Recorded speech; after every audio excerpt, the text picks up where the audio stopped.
everyone. In today's lecture, we are going to see analysis of transaction by traditional approach.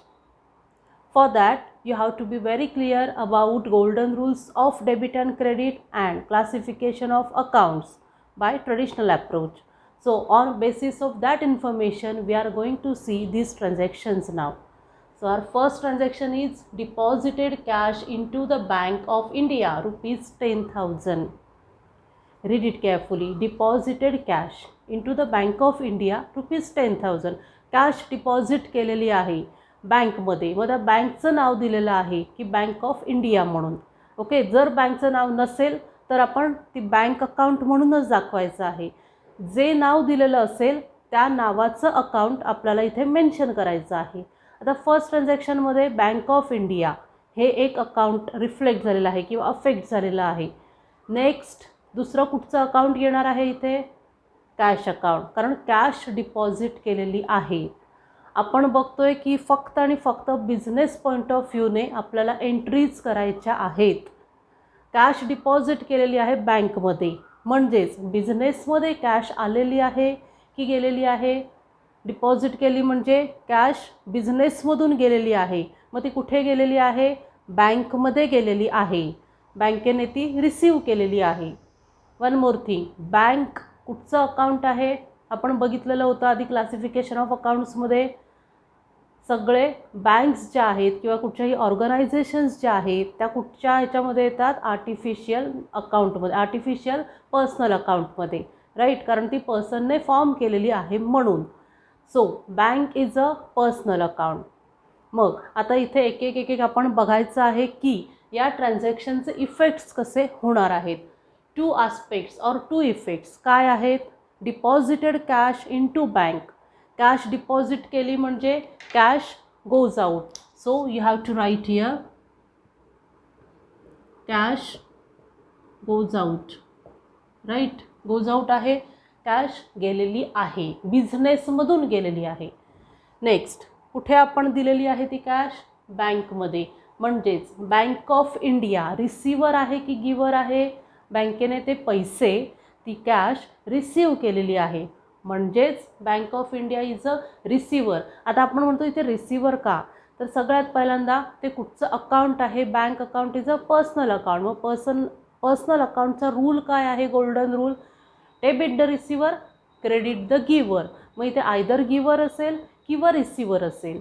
बँकेकडे पैसे गेलेले आहेत, बँकेने ते पैसे घेतलेले आहेत, म्हणून बँक रिसिवर आहे. So you have to write here bank of India is a receiver.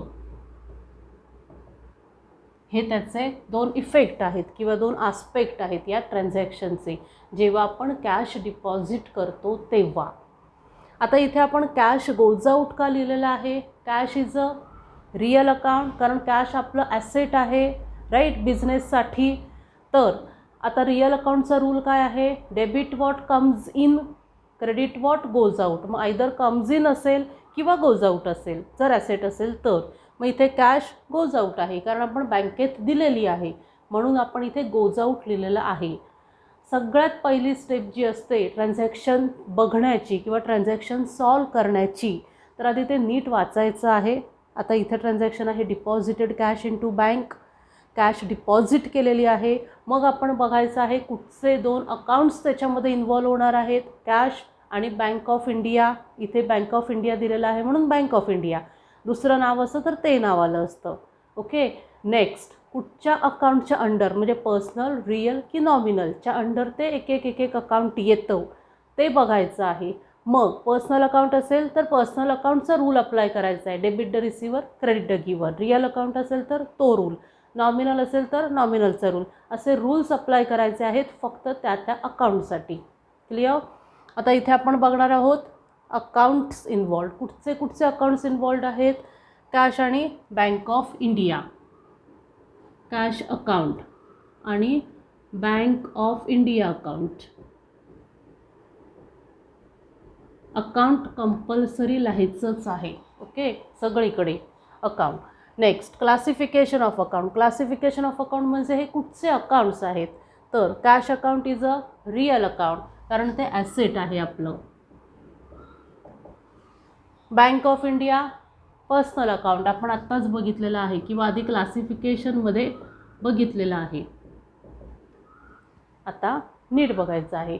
ह्यापैकी जे कॅश अकाउंट आहे आणि बँक ऑफ इंडिया अकाउंट आहे त्याच्यापैकी डेबिट साईडला कुठचं अकाउंट येणार आणि क्रेडिट साईडला कुठचं अकाउंट येणार. Okay, so as per golden rules of debit and credit, first cash goes out. Cash real account आहे म्हणजे इथे रिअल अकाउंटचा रूल अप्लाय करायचा आहे. What is the rule for real account? Debit what comes in, credit what goes out. जे जातं ते credit साईडला लिहायचं आहे, राईट. मग कॅश गोज आउट आहे म्हणून कुठच्या साईडला येणार? क्रेडिट साईडला. Clear? Next, bank of India personal account आहे. आपण बँकमध्ये पैसे डिपॉझिट केलेत, बँक रिसिव्हर आहे, राईट. मग पर्सनल अकाउंटचा रूल काय आहे? Debit the receiver, credit the giver. जर रिसिव्हर असेल तर ते अकाउंट डेबिट साईडला लिहायचं आहे. म्हणजेच बँक ऑफ इंडिया हे अकाउंट डेबिट साईडला येणार. Clear? Next, purchase goods from Sunil ₹13,000. नीट वाचायचं आहे ट्रान्झॅक्शन.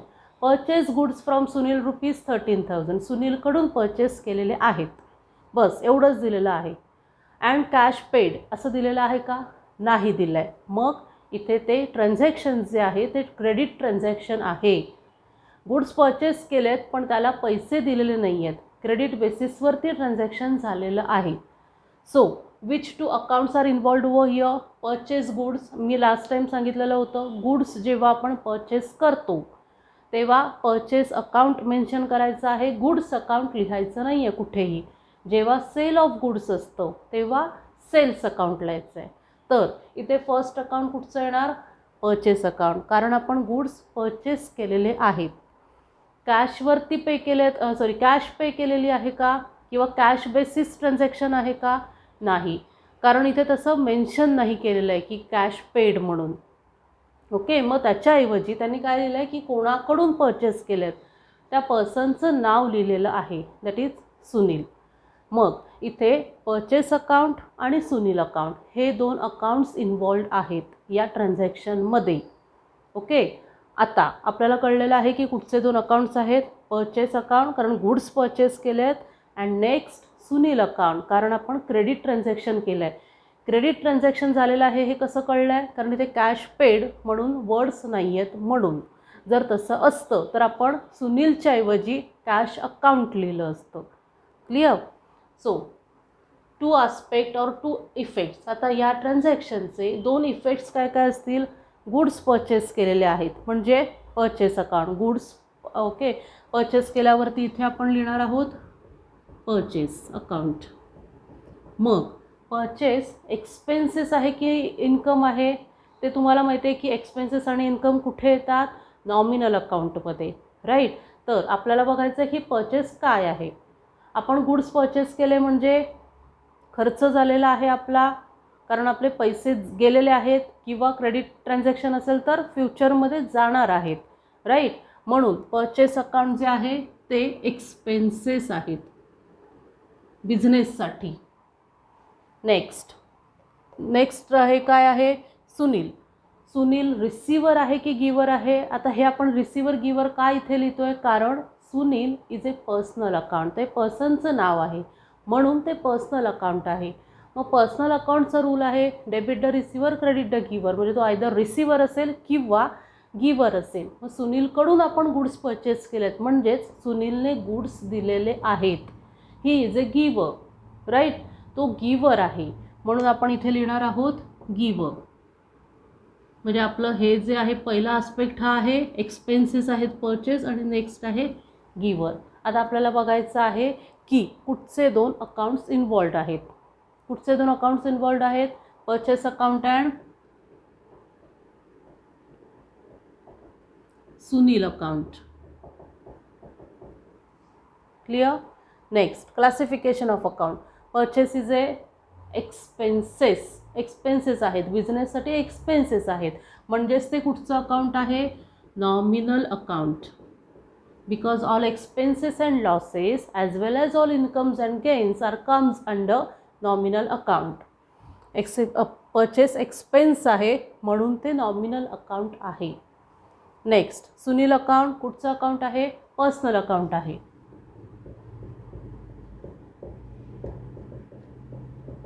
आता डेबिटला कुठचं अकाउंट येणार आणि क्रेडिटला कुठचं अकाउंट येणार? See, what is the rule for nominal account? Debit all expenses and losses, credit all incomes and gains. सगळे एक्सपेन्सेस सगळे लॉसेस कुठच्या साईडला येतात? डेबिट साईडला. इथे काय आहे? एक्सपेन्स आहे, म्हणजेच परचेस अकाउंट कुठच्या साईडला जाणार? डेबिट साईडला, as per nominal account rule. Okay. Next, Sunil is a personal account. What is the rule for personal account? Debit the receiver, credit the giver. Sunil giver आहे, right, म्हणून तो कुठच्या साईडला येणार? Debit the receiver, credit the गिवर, credit the गिवर, गिवर क्रेडिटला येणार. As per double entry book keeping system, each and every transaction has two effects. One should be debited, another must be credited with an equal amount. जी amount आहे त्याच अमाऊंटने एक डेबिटला लिहायचं आहे, क्रेडिटला लिहायचं आहे. इथे आपण केलेलं आहे डेबिट क्रेडिट, पण ते कुठच्या बेसवरती? गोल्डन रूल्सच्या बेसवरती. ते रूल्स एकदम क्लिअर पाहिजेत, तरच हे ट्रान्झॅक्शन्स इझिली सॉल्व करता येतील. Next, received commission ₹4,500. वर्ड्स नीट बघायचे आहेत. रिसिव्ड कमिशन, कमिशन रिसीव केलेलं आहे म्हणजे काय आहे आपल्यासाठी? इन्कम आहे की एक्सपेन्सेस आहेत? Receive means income. आपल्याला ते इन्कम झालेलं आहे कारण आपण ते रिसीव केलं आहे. नाव commission is income for us, म्हणजेच एक अकाउंट येणार कमिशन अकाउंट. नेक्स्ट, रुपीज दिलेले आहेत म्हणजे आपण ते कॅशमध्ये रिसीव केलेले आहेत म्हणून कॅश अकाउंट येणार. Cash and commission accounts are involved in this transaction. आता आपल्याला बघायचं आहे की त्याचे इफेक्ट्स काय काय आहेत. जेव्हा आपण कमिशन रिसीव करतो तेव्हा आपल्यासाठी ते इन्कम आहे, राईट, रिसीव आहे म्हणून ते इन्कम आहे. Okay, income. Next, cash comes in की गोज आउट? जेव्हा आपण रिसीव करतो कमिशन तेव्हा आपल्याकडे ती कॅश येते की आपल्याकडून जाते? Comes in. कॅश आपल्याकडे आलेली आहे म्हणून आपण इथे लिहिणार आहोत comes in. Okay, cash comes in आणि हे आहे commission.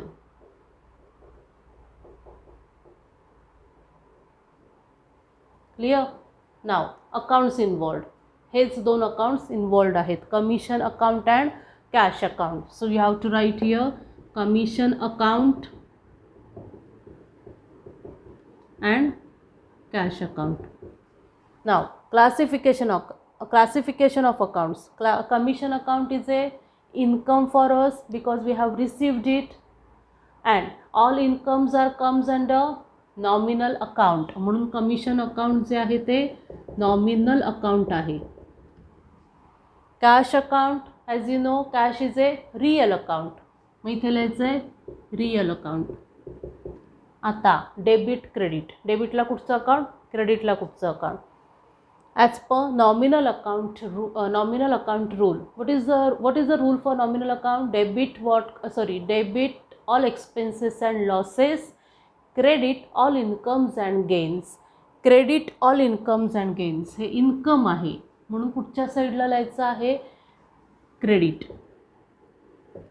As per nominal account rule, credit all incomes and gains. Cash is a real account. What is the rule for real account? Debit what comes in, credit what goes out. आता इथे cash comes in आहे, आपल्याकडे cash आलेली आहे म्हणून डेबिटला येणार. Debit what comes in, real अकाउंटचा रूल आहे debit what comes in, credit what goes out. Cash comes in आहे म्हणून आपण डेबिट साईडला लिहिलेली आहे. Clear? Next, withdrew cash for personal use ₹1,500. नीट बघा, एकदम वेगळं ट्रान्झॅक्शन आहे हे. Withdrew cash for personal use ₹1,500. आपण कॅश विड्रॉ केलेली आहे बिझनेसमधून. For what? For personal use. मग त्याला आपण काय म्हणतो? आपण बघितलेला होता एक वर्ड की जेव्हा आपण पर्सनल यूजसाठी किंवा पर्सनल पर्पजसाठी काही कॅश किंवा ॲसेट्स किंवा काही वस्तू विथड्रॉ करतो बिझनेसमधून, तेव्हा त्याला काय म्हणतात? ड्रॉइंग्स म्हणतात, right? So you have to mention drawing account over here. Withdraw cash for bank for personal use, स्वतःच्या यूजसाठी, स्वतःसाठी आपण ती कॅश काढलेली आहे, बिझनेसमधून काढलेली आहे, म्हणून त्याला ड्रॉइंग अकाउंट म्हणतात. जर ऑफिस यूज असतं तर इथे ड्रॉइंग अकाउंट आलं नसतं, तो ते वेगळं ट्रान्झॅक्शन आहे. इथे तिने मेन्शन केलेलं आहे की पर्सनल यूजसाठी काढली आहे म्हणून ते ड्रॉइंग आहे, म्हणजेच इथे एक ड्रॉइंग अकाउंट रिफ्लेक्ट होणार आहे. नेक्स्ट कुठचं अकाउंट अफेक्ट होणार आहे? कॅश अकाउंट, कारण कॅश गेलेली आहे बिझनेसमधून, राईट? मग आता आपल्याला बघायचं आहे 2 आस्पेक्ट्स और 2 इफेक्ट्स. काय काय इफेक्ट्स झालेले आहेत? कॅश आपण काढलेली आहे, म्हणजे समजा आपण कॅश अकाउंट इथे मेन्शन केलं तर कॅश कम्स इन की गोज आउट. आपण बिझनेसमधून कॅश काढलेली आहे. आता बघा, ओनर आणि बिझनेस आपलाच आहे, म्हणजे ओनर पण मीच आहे आणि बिझनेस पण माझाच आहे. पण आपण हे जे ट्रान्झॅक्शन्स करतोय ते फक्त आणि फक्त बिझनेस पॉईंट ऑफ व्ह्यूने बघतोय, राईट? मग आपण फक्त बिझनेस पॉईंट ऑफ व्ह्यूने जर बघितलं की withdraw cash for personal use, cash काढलेली आहे बिझनेसमधून, म्हणजेच कॅश गोज आउट आहे की कम्स इन आहे? कॅश बिझनेसमधून गेलेली आहे म्हणून cash goes out. Next, cash goes out. आणि दुसरं अकाउंट कुठचं येणार? ड्रॉइंग्स अकाउंट, कारण ते आपण पर्सनल यूजसाठी काढलेले आहेत. क्लिअर? ड्रॉइंग्स पर्सनल अकाउंट आहे कारण ते पर्सन रिलेटेड आहे. कुठचा तरी एक पर्सन किंवा ओनर ती कॅश विथड्रॉ करतो किंवा काही ॲसेट्स विथड्रॉ करतो, म्हणून ड्रॉइंग्स कॅपिटल हे पर्सनल अकाउंट आहेत. जेव्हा आपण इनिशियल अमाऊंट किंवा काही टोटल अमाऊंट इन्व्हेस्ट करतो बिझनेसमध्ये त्याला कॅपिटल म्हणतात, तर ते कॅपिटलसुद्धा पर्सनल अकाउंटमध्येच येतं. Okay, so capital as well as drawings are a personal account.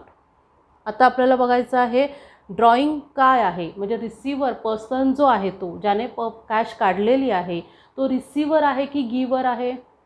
त्याने पैसे घेतलेले आहेत, राईट? बिझनेसमधून त्याने घेतलेले आहेत, so he is A receiver. त्याच्याकडे पैसे आलेले आहेत ना कॅश विथड्रॉ केल्यानंतर, म्हणून तो रिसिव्हर आहे. Next, accounts involved. कुठचे अकाउंट्स इन्वॉल्ड आहेत? हेच 2 अकाउंट्स आहेत, कॅश अकाउंट आणि drawings account. Next, classification of account. Cash is a real account and drawing personal account. Debit and credit. Now, as per real account rule, debit what comes in, credit what goes out. इथे काय आहे? goes out आहे, म्हणून कुठच्या साईडला येणार? Credit साईडला. credit what goes out. Next, as per personal account rule, debit the receiver, credit the giver. Drawing म्हणजे आपण पैसे काढलेले आहेत, म्हणजेच आपण रिसीव्ह केलेले आहेत. जर आपण ओनर असू तर आपण ते रिसीव्ह केलेले आहेत, म्हणजेच आपण रिसिव्हर आहोत. पर्सनल अकाउंटचा रूल आहे डेबिट द रिसिव्हर. जो रिसिव्हर असेल तो डेबिट साईडला, म्हणजेच ड्रॉइंग्ज अकाउंट कुठच्या साईडला येणार? डेबिट साईडला. Clear? Next, paid salary ₹2900. Salary pay केलेली आहे. पे केलेली आहे म्हणजे आपले एक्सपेन्सेस आहेत, राईट? रिसिव्ड असतं तर आपल्यासाठी ते इन्कम असतं, पण इथे वर्ड आहे पेड सॅलरी. पे केलेली आहे म्हणजेच आपल्यासाठी एक्सपेन्स, आपला खर्च झालेला आहे, आपला म्हणजे बिझनेसचा. ओके, आता कुठचे 2 अकाउंट्स इथे इन्वॉल्ड आहेत? सॅलरी अकाउंट, कारण सॅलरी पे केलेली आहे.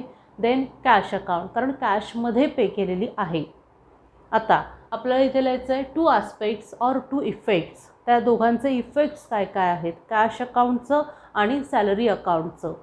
Salary is expense for our business, कारण आपण ती पेड केलेली आहे म्हणून salary expense. Then cash comes in की गोज आउट, जेव्हा आपण काही खर्च करतो तेव्हा कॅश आपल्याकडे येते की आपल्याकडून जाते? कॅश गोज आउट, कॅश गेलेली आहे. बिझनेसमधून कॅश गेलेली आहे कारण आपण सॅलरी पे केलेली आहे. Next, accounts involved. कुठचे दोन अकाउंट्स येणार आहेत? Salary account and cash account. Then classification of accounts.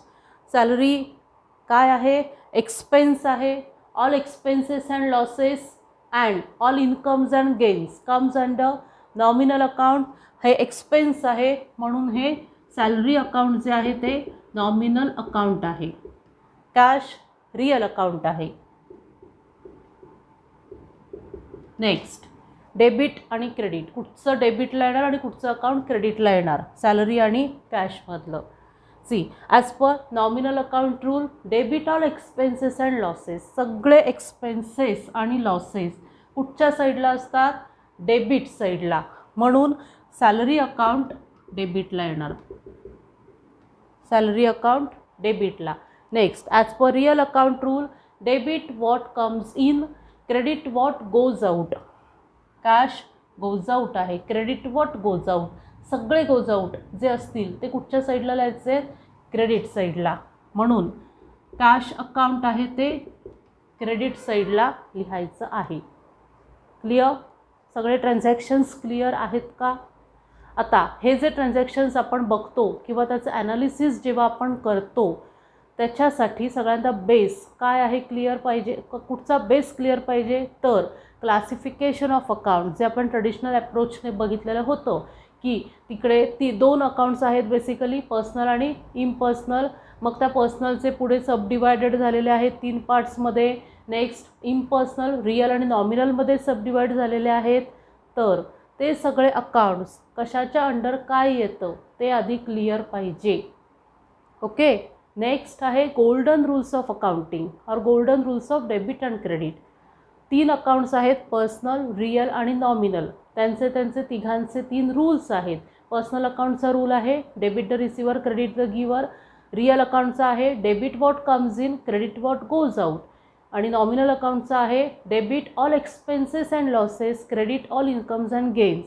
तर हे सगळे रूल्स आणि अकाउंट्स क्लासिफाय करता यायला पाहिजेत, तरच हे जे सगळे ट्रान्झॅक्शन्स आहेत किंवा या पुढचे जे ट्रान्झॅक्शन्स असतील ते इझिली करता येतील. जर काही व्हिडिओ तुमचे मिस झालेले असतील म्हणजे गोल्डन रूल्सचा किंवा क्लासिफिकेशन ऑफ अकाउंटचा, तर खाली डिस्क्रिप्शन बॉक्समध्ये लिंक दिलेली आहे, ते आधी बघायचं आहे. डायरेक्टली जर हे पॉईंट्स बघितले तर काहीही कळणार नाही आहे. ते क्लिअर करायचे आहेत आधीचे पॉईंट्स आणि मगच हे कळणार आहे. Okay. So we'll stop here today and then please like, share and subscribe the channel. Thank you.